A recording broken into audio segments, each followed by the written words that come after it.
Dalam video kali ini, saya nak tunjukkan kepada anda satu features yang best dalam MyViewBoard versi desktop, iaitu window toggle button. Anda bersama dengan saya, Madam Ainkis.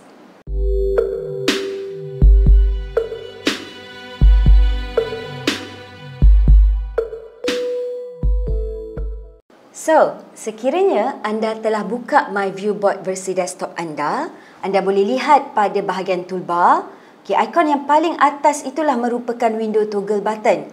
So, sekiranya anda klik, window toggle ini akan keluar sebagai satu toolbar di paparan skrin anda. Contohnya sekarang ni saya sedang buka satu website. Apa yang kita boleh buat dengan window toggle button ini? Ada beberapa fungsi di sini. Untuk kembali ke MyViewBoard kita akan klik ikon yang paling atas. So, dia akan bawa kita kepada paparan MyViewBoard kita semula. So, apabila kita kembali semula ke web, apa yang anda boleh buat? Contohnya, kita ada screenshot dan screen recording tools. So anda boleh pilihlah sama ada nak screenshot ataupun anda nak record the screen. So, contohnya saya buat selective screenshot. Saya pilih gambar burung ini sahaja. Dan automatically, kalau anda lihat sekarang, gambar burung ini dah berada di MyViewBoard saya. Selain daripada itu, anda juga boleh gerakkan toolbar ini. Sekiranya dia mengganggu pandangan skrin anda boleh soroklah di mana-mana.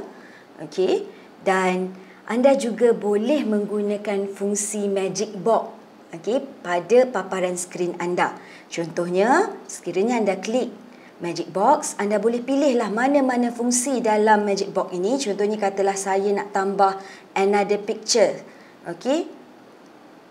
So saya klik pada gambar yang saya pilih. So saya dah berjaya tambah satu lagi gambar daripada komputer saya ke skrin saya sekarang. So, semua fungsi yang ada pada magic box ini, kita boleh gunakan sewaktu kita menggunakan window toggle button. Seterusnya, kita juga boleh buat annotation. Sekiranya saya pilih pen, kita boleh buat annotation pada skrin kita. Contohnya, let's say saya nak highlight point ini.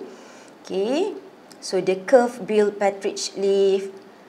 Ataupun saya nak tulis sesuatu. Contohnya birds.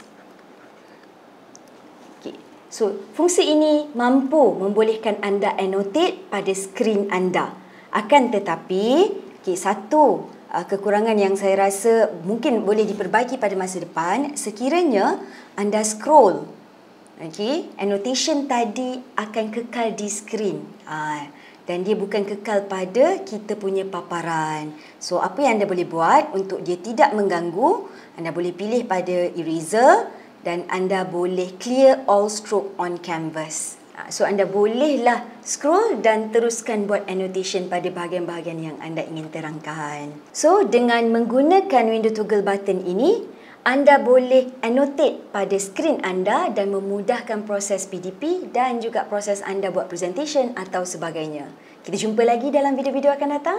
Assalamualaikum.